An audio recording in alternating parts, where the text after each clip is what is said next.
ৰক্তদান মহৎ দান। আপোনাৰ ৰক্তদানে বচাব পাৰে অন্য এজনৰ জীৱন। ৰক্তদান আমি কিয় কৰিব লাগে? ৰক্তদান কৰিলে আমাৰ কি কি উপকাৰিতা সাধন হয়? দৈনিক প্ৰতি 2 ছেকেণ্ডৰ মূৰে মূৰে কোনো নহয় কোনো এজন ৰোগীক তেজৰ প্ৰয়োজন হয়। ৰোগীক প্ৰয়োজন হোৱা তেজ তেজেৰে পূৰাব লাগিব। তাৰ বাহিৰে আন কোনো বিকল্প নাই। ৰক্তদান কৰি যদি এজন ব্যক্তিৰ প্ৰাণ ৰক্ষা কৰিব পাৰি, সেয়ে আমি সুহৃদয়ে আগবাঢ়ি আহি আৰ্তজনক ৰক্ত দি সহায় কৰিব লাগে।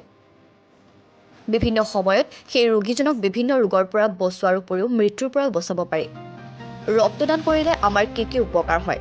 ৰক্তদান কৰিলে অকল ৰোগীজনৰে লাভ নহয়, পৰোক্ষভাৱে ৰক্তদান কৰা লোকজনৰো লাভ হয়। ইয়াৰ উপৰি ৰক্তদান কৰিলে কৰ্কট ৰোগৰ পৰা আৰম্ভ কৰি হাৰ্ট এটেক, ষ্ট্ৰোক আদিৰো শংকা কমি যায়। লগতে শৰীৰত ৰক্ত প্ৰবাহ ভাল হয়। ৰক্তদান কৰিবলৈ কেতিয়াও ভয় কৰিব নালাগে। এজন সুস্থ সবল লোকে 18 বছৰ বয়সৰ পৰা 65 বছৰ বয়সলৈকে ৰক্তদান কৰিব পাৰে। ৰক্তচাপ স্বাভাৱিক থাকিলে ৰক্তদান কৰিব পাৰে। লগতে যদি হিমোগ্লোবিন 12.5তকৈ বেছি থাকে, এবছৰৰ ভিতৰত যদি কোনো ডাঙৰ অপাৰেশ্যন নহয়, তেন্তে সেই ব্যক্তিয়ে ৰক্তদান কৰিব পাৰে। মহিলাৰ ক্ষেত্ৰত একেখিনি নিয়ম পালন কৰা হয়। ৰক্তদান কৰা ব্যক্তিজনৰ ওজন 45 কেজিতকৈ ওপৰত হ'ব লাগে।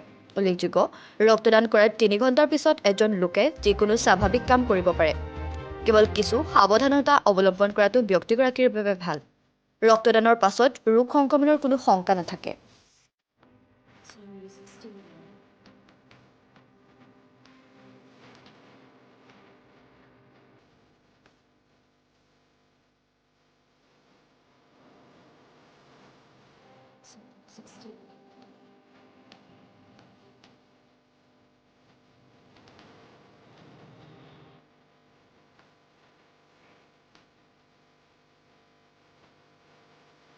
Music Studio.